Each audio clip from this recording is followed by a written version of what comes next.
to Cat Context Podcast, episode 22 for Wednesday, March 27th, 2013. We are coming up on our one-year anniversary, and I think we have a few plans afoot for that, but not today. Today, we are talking about our favorite female lead characters in the wake of all the incredibly crappy Remember Me stuff that went on this week. And we're going to start a new segment of Games on Film, which is going to go over the best and worst of game-inspired movies.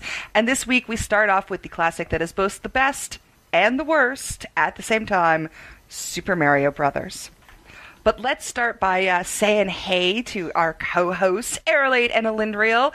Hey, let's go. Aerolade first, hey.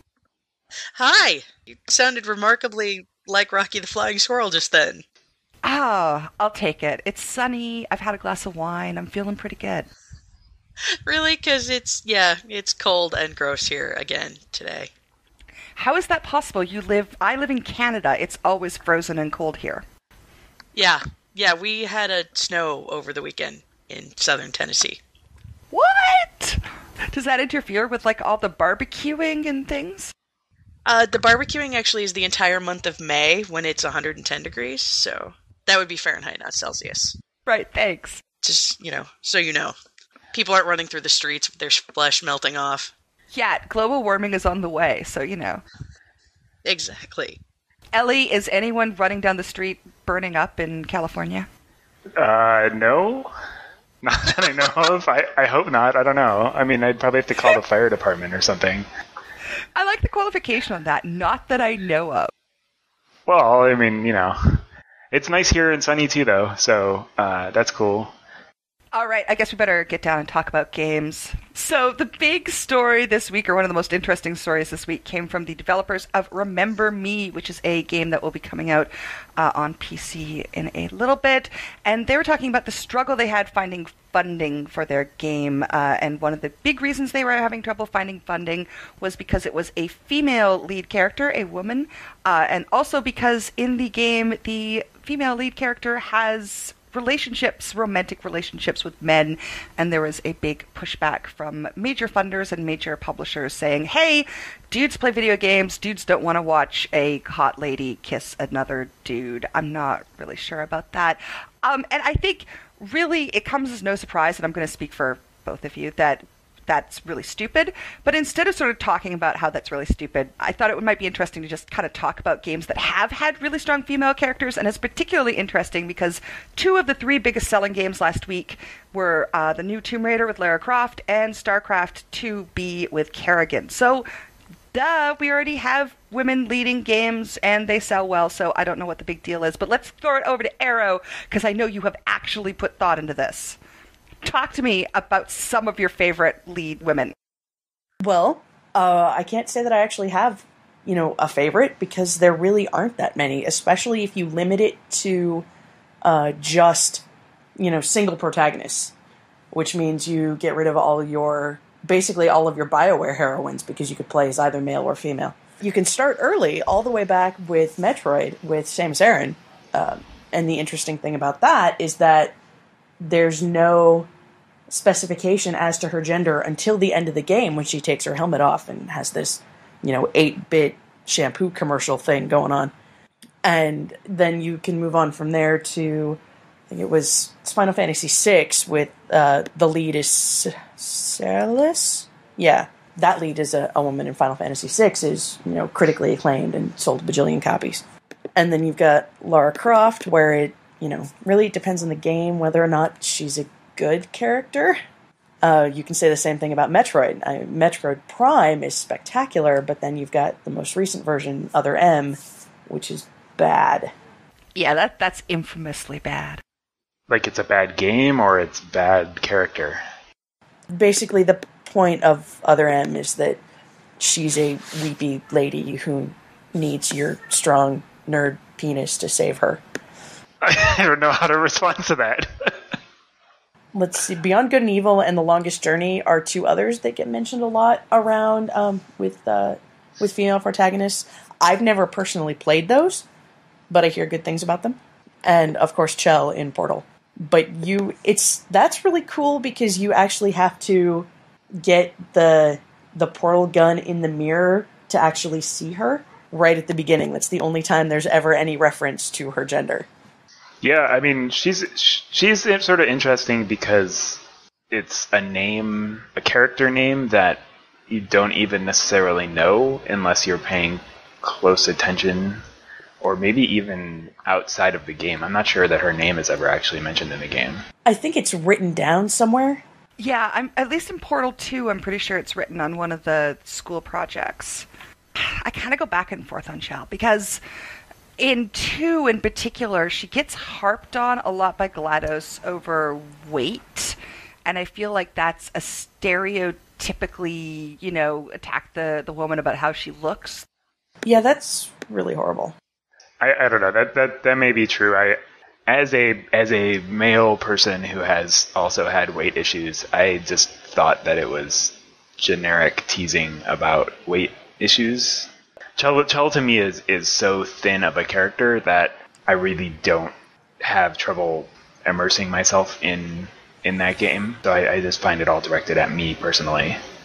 Well, it's interesting that we're so desperate for female lead characters that, she doesn't say anything, you barely see her, and yet we're all like, yeah, finally, lead character in a game.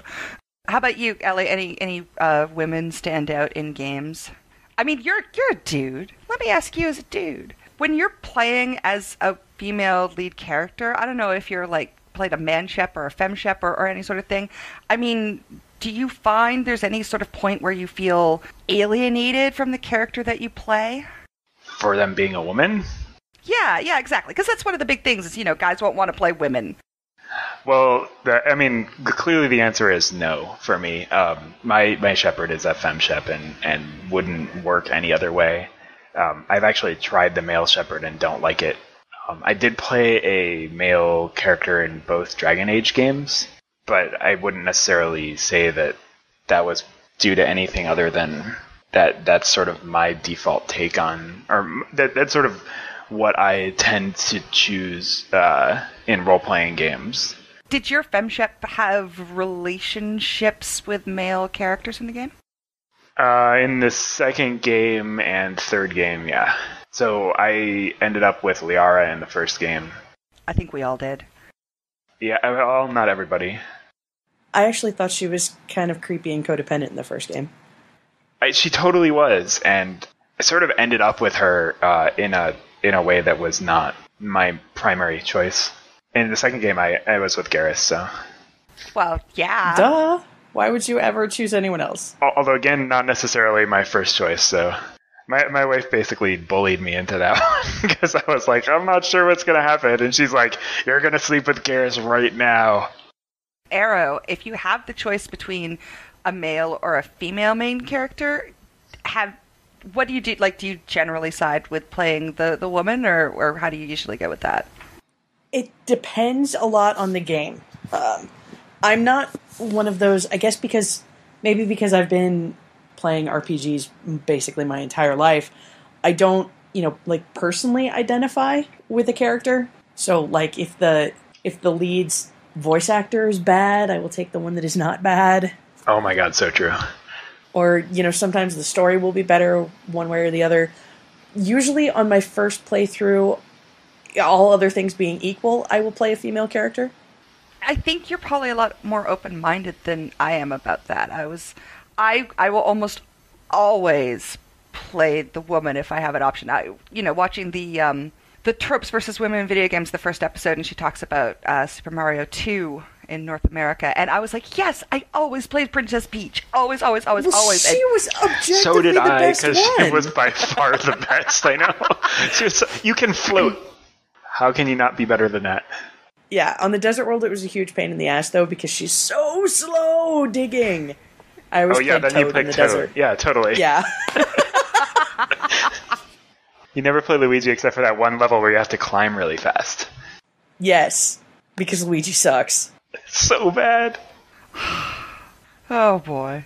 But I would always play Princess Peach, aside from the fact that she was objectively the best character. I always play... I mean, I can't even in MMOs play a male character. It's just, is weird, and I can't. What about a game like Mario Kart? I will either play Princess Peach or I will play Toad because Toad seems somehow less masculine. As far as I can tell, there are no lady toads, so it's okay. Exactly. I don't like to think of them being gendered at all. They're like Smurfs, right? If Lady Smurf didn't exist or whatever her name is. Well, actually, she didn't exist. Gargamel created her. She's a golem. Oh, that's right. Yeah, I forgot about that. Yeah. I hate that I know that. Oh my god. Seriously. Way to correct us on Smurfs lore. So, Allie, can you think of any female leads in games that we have not brought up? I mean, there's Shepard, there's Jade, there's Shell, there's April Ryan in The Longest Journey, and that is like Lara who's Croft. Jade? Beyond Good and Evil. Oh, right. I have even played part of that game. There are a lot of games where there are both female and male, and All of the early Resident Evils. yeah, I was gonna say that was one of the ones I was gonna say is Resident Evil. I think even like Resident Evil 4 or something, you could play as a woman. I can't remember exactly when that started or stopped. So those are options. One of my favorite games ever, actually, is the first American McGee's Alice. Alice is weird for me because Alice is like an already defined character. She's also strictly crazy. I mean, like, the whole plot of that game is that Wonderland exists in her head and she's actually in a mental institution. And they're like experimenting on her, and then Wonderland gets all fucked up. It's actually an awesome game, but she doesn't have a ton of character. She's badass, but she's still like, little girl Alice, basically. If you want to nitpick, technically the raptor in Jurassic Park for the Genesis, which is one of the objectively best games of all time, would be female. Oh, that's totally true. Yeah, that is totally a mommy raptor. I love that this is the point we've gotten to. We're like, well, that raptor was a lady.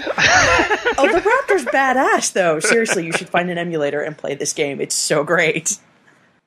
I recently watched someone play Heart of the Swarm, and I read about this in my blog, but Kerrigan is totally badass and awesome, and it was completely surprising to me that Blizzard could create a really strong female character who was not in a bikini, and she's great. And halfway through the game, she kisses Jim Raynor. So I don't know. Somehow people managed to go through that and not get the gay. I have very little, empathy or compassion for people bitching about, oh no, I can't play a game with a lady who kisses a dude. I'll get cooties. You know what? Shut up. Shut up. Shut up. I have to play jiggly, big-titted girls with booty-shaking bullshit all the time. You can play one fucking game with one fucking kiss. It's so true. Every time I read these articles that they're like, this guy can't sympathize at all with the game because he's got to, play a strong female character. And I'm like, welcome to my life. That's because that guy is an asshole. That's not because of anything else. Well, it's actually, no, it's bigger than that. I have a friend who was telling me about her sister-in-law's a librarian in a public school, and they were talking about the reading list for, I think it was 7th grade language arts or whatever, and a boy came up and said he wasn't comfortable reading The Hunger Games because he wasn't comfortable reading a book from a girl's perspective. And she was like, you know what, welcome to what your lady fellow students have to deal with every time. Suck it up, read this one book. The Hunger Games was awesome, by the way. And that is like the least girly book. I had an interesting conversation earlier today with an indie game developer on this topic, and he was saying he's trying to create a game with a average frame on his main character who is a woman. And he said he's using Unity in his case, but this is sort of universal for game developers. He's having a hell of a time using the tools to create a woman who happens to be a little shorter and a little wider than your sort of stereotypical athletic figure, which I thought was, I rarely think of sort of the technical perspective, but it's interesting that it kind of is so ingrained even at that level. Yeah, I mean, I think that's a little bit interesting.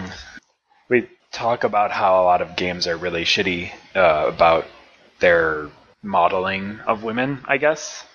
You don't necessarily consider the fact that a lot of them are using pre-built engines so that they can actually work on the game and not on the tying pieces together in animation.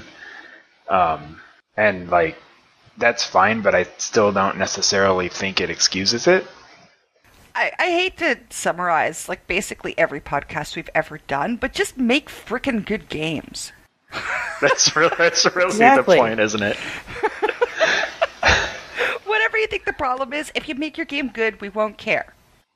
And it translates across like all the stuff we bitch about too, doesn't it? Look at Terra.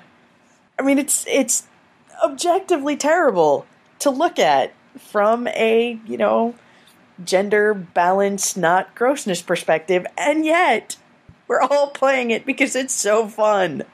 Right, yeah, that Terra is an excellent example of, if you make your game good enough, we'll overlook all kinds of crazy shit like that topless statue in the middle of the main city. Did you see they're putting afros for potpourri in the cash store? Oh my god. Oh my god! Mr. Whiskerface will have a butthole and an afro! All right, well, speaking of crazy-ass stuff, that seems like the perfect time to segue. We are going to start talking about games on film. And first up is going to be Super Mario Brothers, which is sort of the classic, the ultimate, I guess, worst movie kind ever. of a movie inspired by a game, sort of. Super Mario Brothers came out in 1993. It stars John Leguizamo, Bob Hoskins, Samantha Mathis, and Dennis Hopper. It was directed by Rocky Morton and Annabelle Jankel, who apparently had a vision of creating a cool movie about a dystopian future. The studio said, no, how about you make Super Mario Brothers instead? And this is what we have. It cost $48 million to make back in 1993. It made $21 million of that, so not very good. And this movie, I mean, first of all, it's like early 90s, the movie. It's so terrible. It's really probably the worst movie ever made. It's in the running for that. I am not sure I would agree. Yeah, so this is the first time that you've seen it, right? I think Arrow and I have both seen it several times each before. Well, I have seen it several times. I actually saw it in the theater when it was released. Oh, that's awesome. That's so amazing. I mean, it is terrible. And I mean, if you look at it from the perspective, is it a Super Mario movie? I mean, it's shit, right? But I mean, it has like some weird body horror, and I like kind of the weird future, and you get Dennis Hopper in the blonde cornrows doing the little T-Rex arms, and come on. That's amazing. That's cinema, baby. But it's interesting that Mario, Luigi is the main character, kind of, or the one that gets the girls, sort of. No, that's totally true. And, I mean, there was Yoshi, and there was sort of Toad, although, there was sort of Goombas, and it was just like a weird dystopian future movie, only they kept shoving Super Mario names in there. So, I read a couple of articles after, or actually before rewatching it again. Apparently the original set designer or production designer was the same production designer from Blade Runner. On purpose. Yeah, I mean, it has an interesting feel to it for sure, and it feels like it could have been so good, except it's not. I don't know, man. I'm not saying that it was like the best thing ever, but I kind of liked it. I would sit down and make someone else watch that. I mean, with the caveat that it's totally insane early 90s. I have made other people watch that. For instance, this week. I have too, but it was, like a dare. That movie came out in the same year as Jurassic Park. And the important thing to point out there is that Jurassic Park only cost $10 million more. I count it as part of my nerd geek credentials that I have seen Super Mario Brothers more than once. I think people should watch it just so that they can talk about it with other people. The stunts and the CG in that, when you compare it to Jurassic Park, though, is like, I don't even know what the hell they were thinking. Even the first time I saw it, when it was released, I mean, I'm 16 years old, and I am watching them throw money into a hole and set it on fire. Like, the sets. The sets are so exquisitely detailed. Like, the effort they went through to make this, Blade Runner dinosaur city is incredibly intense for no good reason. Well, and really the whole plot that there's like a, I don't know, diversion, a split off the evolution in a different reality where dinosaurs create, like, I'm just like, what? Yeah, apparently the extinction event of the Triassic period actually split the world into two realities. It doesn't make any sense. Don't think about it. Okay, I know, especially coming out the same summer as Jurassic Park, this is bad. And I know that I'm a big dino nerd, and that's kind of the point, but the whole plot is that they have a paleontology dig on Long Island. No, you guys, no. There were not dinosaurs on Long Island. Are you doubting the authenticity of Super Mario Bros? The movie? It's not authenticity. It's really, all I need is some internal consistency, okay? Why are we in Manhattan when, the meteor hit in the Gulf of Mexico? Plumbers. Because otherwise you can't have, racist Italian plumber jokes all the time. Is John Leguizamo? He's not Italian, I don't think. And Bob Hoskins is definitely not Italian. They aren't, but their names are Mario Mario and Luigi Mario. I know. Now, see, that was actually from the Super Mario Brothers Super Show, though, which was a totally fun late 80s cartoon with, oh man, he was a wrestler. Lou Albano was Mario. Wow, I'm trying to contemplate that, and I can't. It is also on instant streaming Netflix. Apparently they took the Super Mario Brothers movie off and put the Super Show on.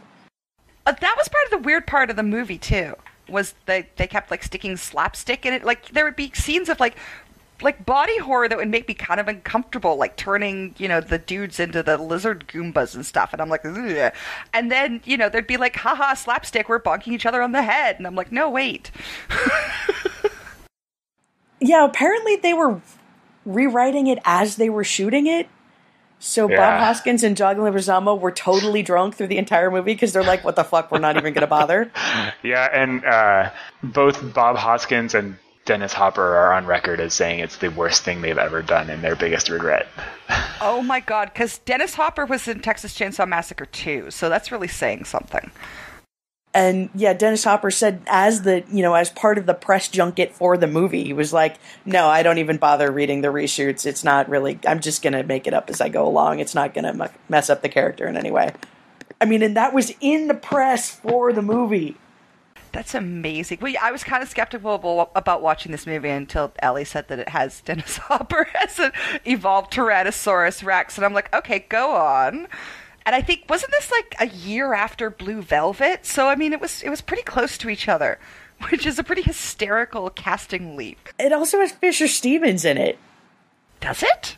Yeah, Fisher Stevens was one of the henchmen. Oh, okay, yeah. Oh, yes, of course. Those guys. guys. Iggy and Spike. Those guys were the best fucking part of the movie. They actually were the best part of the movie, weren't they? They committed 150% to those roles, and it was awesome. They have this. The plot of the movie revolves around the evolution, de-evolution technology that I don't know somehow Koopa has, and I love that they if you got de-evolved, you became a lizard-headed Goomba, and also grew 15 feet tall. And if you got evolved, you just started quoting Shakespeare. Okay, so if you had to give Super Mario Brothers, I'm looking forward to kind of keeping a list as the weeks go on. If you had to give Super Mario Brothers a rating out of, let's say 10, what would you give it? What are we rating it on? Are we rating it on capital A awesome? Or on is this a good movie? Because obviously it is a 10 on capital A awesome.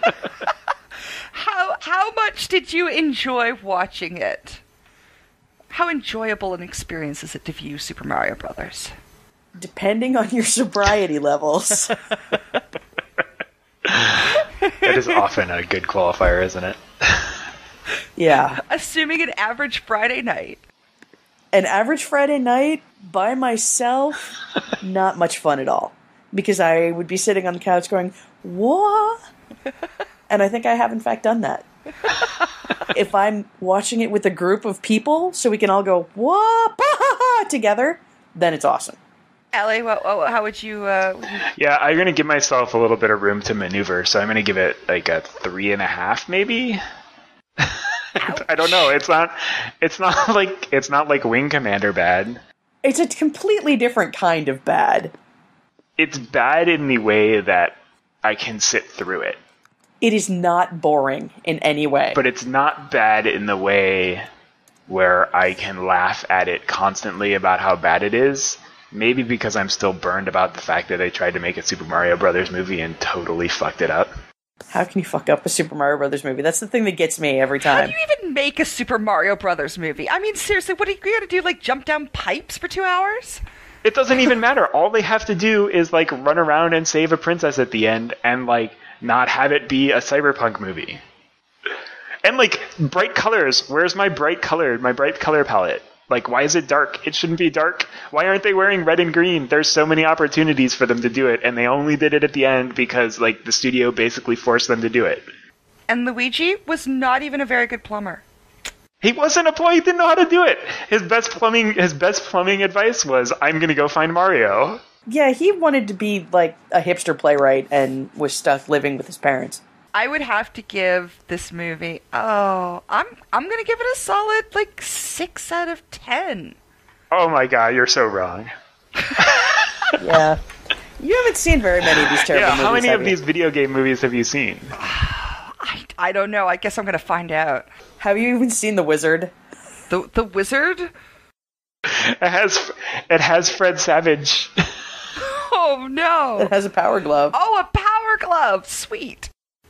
It's a 2-hour commercial. The entire point of The Wizard was for a commercial for Super Mario 3. All right, well, clearly we're going to have to watch that one. No, I kind of liked Super Mario Brothers. Really, really liked it, but it was a little dark. It was a little weird. I like weird. I like those... You never played Super Mario Brothers. You never played the game. Super Mario Brothers 2 doesn't count because it wasn't a Mario game. Exactly. But I like those really over-the-top early 90s, like Tank Girl. Tank Girl is awesome. Never say a bad word about Tank Girl. Tank Girl is awesome. You're right. Tank Girl is so good. Tank Girl gets like a solid 8.5 out of me, so there you go. See? Yeah, and 7 points of that is for the soundtrack. I don't believe in numerical values because everything is... It's all situational. It's totally contextual. All right. Do not watch this movie sober alone. Don't watch this movie alone is a I think that's an excellent qualifier. I do give it huge props for never being boring. That is really the deal breaker for me. A movie can be terrible and it can be enjoyed ironically without any problem whatsoever. But if it's boring, oh no. Yeah, so at your next hipster party, throw Super Mario Brothers on in the background. Oh yeah, for my next hipster party. All right, so your next party. Shut up. So that is it for the first Games on Film segment. Ellie will pick some horrible torture for us to discuss again in a few weeks. And if you have suggestions for good movies, if you have suggestions for video game movies, let us know too. For sure. We would love to watch them and probably talk shit about them. Speaking of suggestions, we had a phone call this week from Dune, so let's hear what Dune has to say. Hey, Leora, this is Dune. Great show. I like to watch. Your latest question is, are retro games still fun, or are they just nostalgia? I saw a video on YouTube. It's a video blog. And the guy was talking about World of Warcraft and how it's grown over the years. And this question came back to me. If WoW, as it was, were remade today, as it was in 1.0, would it still be enjoyable for new players? That's the question. So are retro games still fun, or are they just nostalgia? I would argue they're definitely still fun, because while the older players might get more joy out of it because it's nostalgia, they'll still get joy out of the core gameplay that made them love that game. And that's what I think the answer to the question is. So, what do you guys think? Would WoW still be enjoyable today if it was launched right now as it was in 2004? No. Well, I mean, does that mean there's no WoW in the past? Because everything is judged by WoW in the past. I feel like we're doing like Terminator thing now. So if we started to try and play vanilla WoW today, let's do it in that context. If I tried to play vanilla WoW today, I am pretty sure I would feel the same way as I felt when we went and logged on to Star Wars Galaxies. Yes, I think that is an excellent way to put it. It doesn't look good for a game, vanilla WoW especially. Look at the dwarves and how much we gave Neverwinter shit for having terrible hair. The original models of vanilla WoW do not hold up, despite the fact that they're still pretty much used today. The gameplay is potentially like the leveling. If we had the leveling experience and we had never done any of those quests or anything like that, it might still be fun. I think I might have to disagree with you guys. I think probably a good parallel is starting to play EverQuest 2 last year, and I would seriously still be playing EverQuest 2 right now if they didn't change their payment system to something that I did not find tenable. I really, really enjoyed it, and I think if I were to start playing WoW right now, the 2004 version, I would really, really enjoy that too. But I am like a masochist for games, so... Yeah, and you're wrong. Oh, right, and I'm wrong. I actually think you are wrong, because part of EverQuest's draw is that there's a lot of stuff to do, and vanilla WoW didn't have a lot of stuff to do.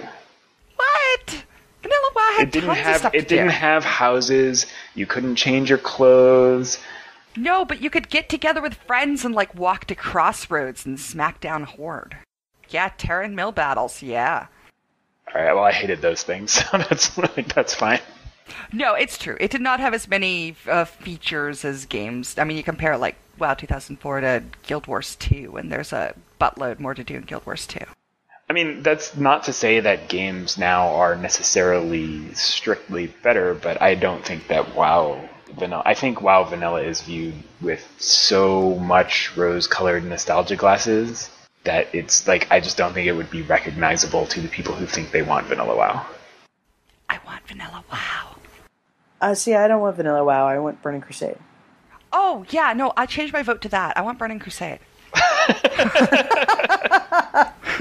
Burning Crusade was the best.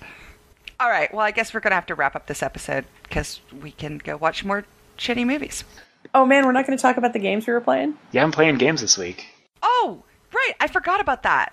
Arrow, what have you been playing this week?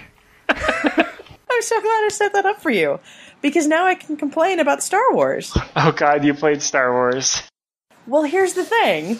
Yeah, okay, what are you playing Star Wars? Here's the thing. They're doing this double experience weekends thing before they launch their expansion to make sure that you're at level caps, you can go on the gay ghetto and do gay ghetto things.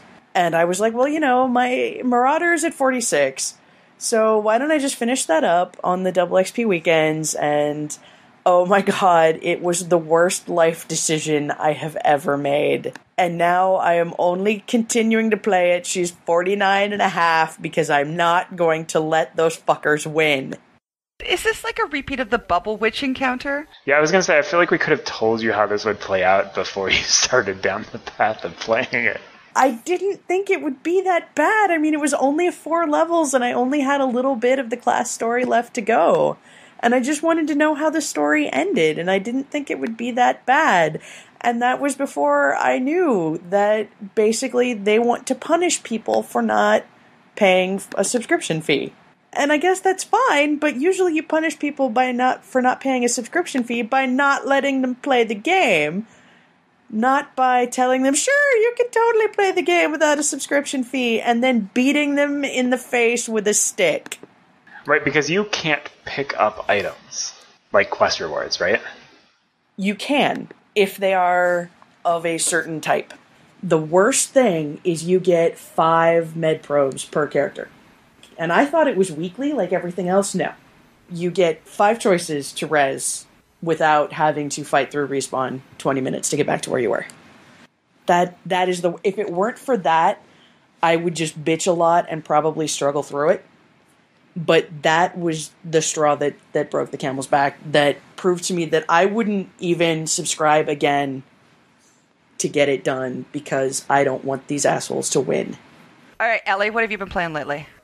I actually, it's interesting that we talked about how two of the top 3 games of the last 2 weeks were female-led games, because I've been playing mostly the third game on that list, which is sort of the anti-women game. I've been playing God of War Ascension a lot, because I love Kratos, and probably I love Kratos because one time EA made me kiss a guy.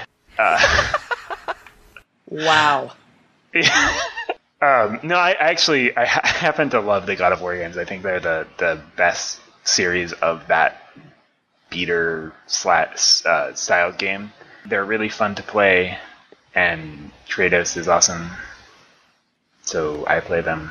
It's really fun. I recommend it if you played the God of War games and like them.